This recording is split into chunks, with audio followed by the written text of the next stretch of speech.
Assalamualaikum warahmatullahi wabarakatuh. Pada kali ini saya akan menceritakan karomah Kiai Mahrus Ali Lirboyo. Kiai Haji Mahrus Ali merupakan ulama kelahiran Cirebon 1906 ini memiliki banyak kisah hidup yang tak akan pernah selesai untuk diceritakan. Beliau merupakan penerus generasi kedua Pondok Pesantren Lirboyo bersama Kiai Marzuki Dahlan. Mbah Mahrus Ali meneruskan tampuk kepemimpinan Lirboyo di bawah kepemimpinan beliau berdua.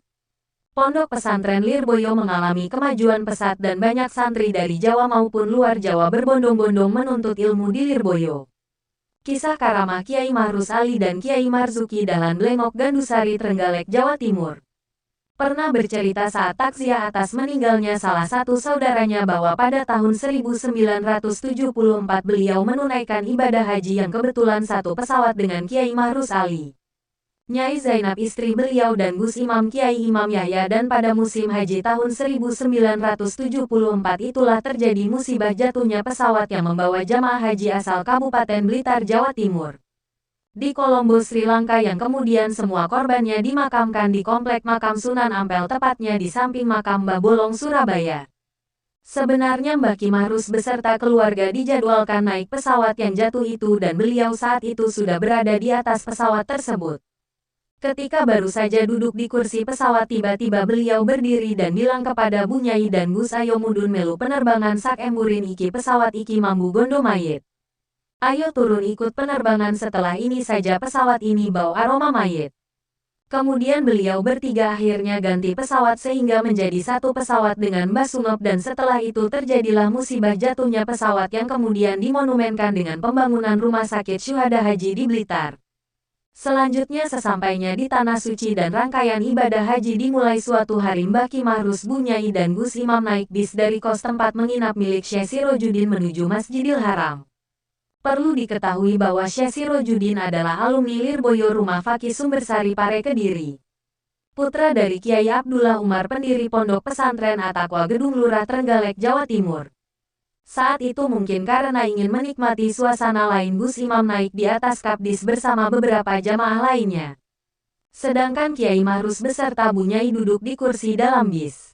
Ketika di tengah perjalanan tiba-tiba sopir mendadak mengerem bisnya untuk menghindari tabrakan dan penumpang yang berada di atas kap berjatuhan termasuk Gus Imam. Pada saat jatuh itulah ada kejadian luar biasa yang dialami Gus Imam sebagaimana yang diceritakan sendiri pada Mbah Sunop bahwa ketika jatuh dari kap bis Gus Imam tidak merasakan kesakitan atau bahkan terluka. Karena pada saat terjatuh Gus Imam tiba-tiba ditangkap oleh Kiai Marzuki Dahlan dan diselamatkan dalam pangkuannya. Padahal saat musim haji tahun itu Mbah Marzuki tidak ikut melaksanakan ibadah haji dan hanya berada di Lirboyo. Gus Imam pada Mbah Sunop, "An pas ceblok teko duwur bis. Aku jatuh dari atas bis, saya ditangkap oleh Pak Mbah Marzuki padahal Mbah lagi di Lirboyo lo tidak ikut haji. Setelah itu saya nengok ke belakang pas sudah tidak ada yang dimaksud dengan Pak oleh Kiai Imam Yahya Mahrus adalah Amfurlah Kiai Marzuki Dahlan ayahanda Kiai Ahmad Idris Marzuki." Kisah lain diriwayatkan oleh Syekh Kiai Ahmad Cawani Mursyid Kamil Mukamil Nawawi. Berjalan suatu ketika Kiai bersama sopirnya hendak pergi ke suatu tempat. Di belakang mobil Kiai Mahrus Ali pun juga terdapat rombongan yang lain. Salah satunya ialah Bupati, namun karena sang supir mengantuk kejadian tak diinginkan pun terjadi. Kiai Mahrus Ali supir beserta mobilnya tercebur di Sungai Bengawan Solo, Sembayat, Kediri dan tenggelam. Melihat kejadian itu para rombongan terlihat bingung butiesik dan akhirnya didatangkanlah mobil derek dari Surabaya yang perjalanannya membutuhkan waktu berjam-jam.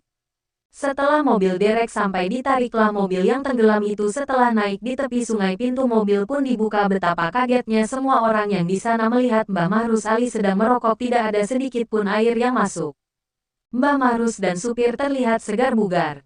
Kisah Kiai Haji Mahrus Ali dan santrinya berikut ini yang diceritakan oleh cucu beliau Kiai Melvin Zainul Asikin, ada santrinya Mbah Mahrus yang sudah boyong lama. Kemudian suatu saat pada malam hari ditimbali Mbah Mahrus.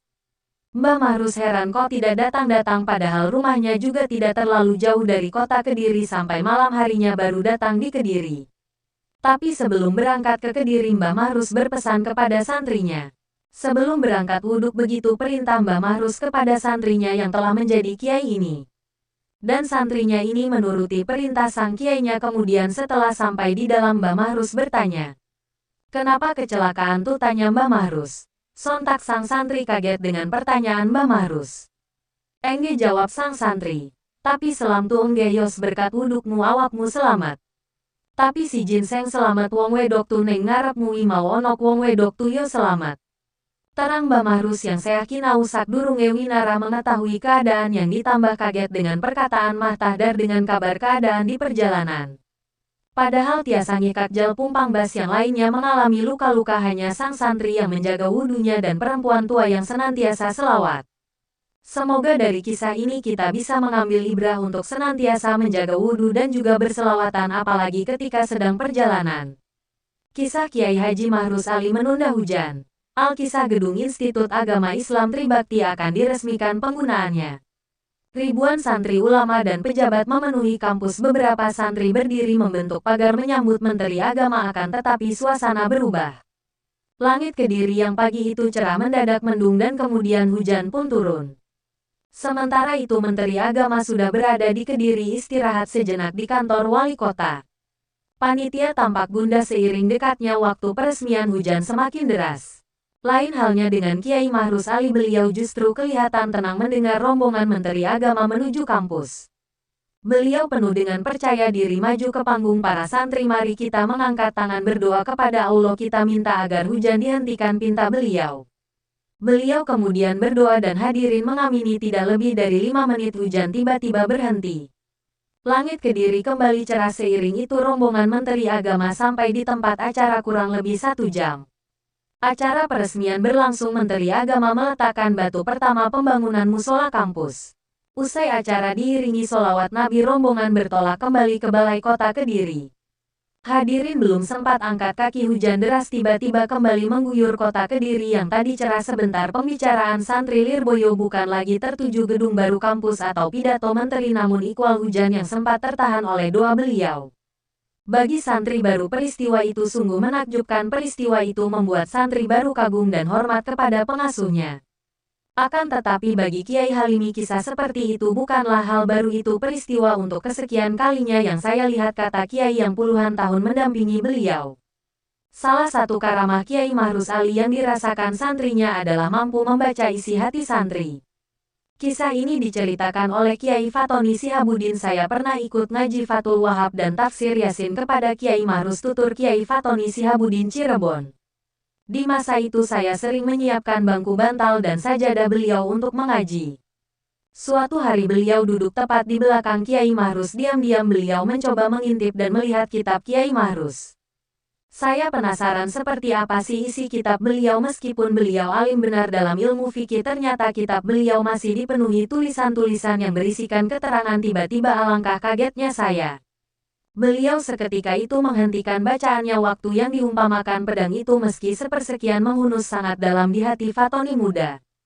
"Nek longong pinter iku biasane tulisane elek." Kalimat itu diucapkan Kiai Mahrus begitu saja sembari lalu, namun justru kalimat itu tertanam benar di benak dan ingatan beliau. Karena tutur beliau saat mengenang hari itu, saat saya melihat tulisan beliau itu, dalam hati saya bergumam bahwa tulisan beliau juga tidak terlalu bagus. Padahal saat saya mengintai tulisan beliau, posisi beliau sedang menghadap ke barat dan saya rasa beliau tidak mengetahui kalau saya mengintainya. Mungkin cukup sekian tentang karomah Kiai Haji Mahrus Ali Lirboyo. Jika ada salah kata saya memohon maaf yang sebesar-besarnya. Wassalamualaikum warahmatullahi wabarakatuh.